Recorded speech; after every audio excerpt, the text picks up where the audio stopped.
Hi, my name is Ellie, and in a series of tutorials I'm going to show you how to use the learning management system of VEDAMO.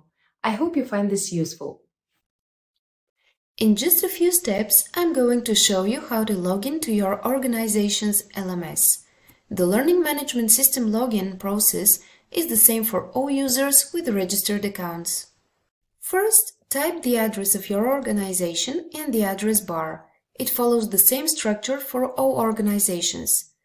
youracademy.vedamo.com.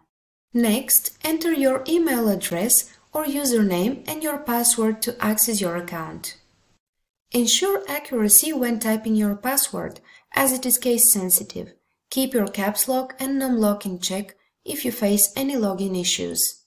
If your credentials are incorrect, the system will alert you that it cannot find the credentials you're using.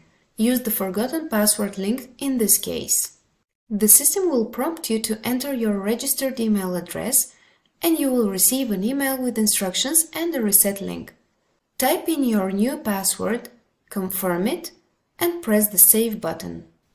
Once done, you will return to the login page where you can enter your username and password again to access the system. That's all it takes to log into VEDAMO LMS. Stay tuned for more tutorials that will help you utilize all the features of VEDAMO. Thank you for watching. You can also check the detailed step-by-step article in the description of this video. Happy teaching!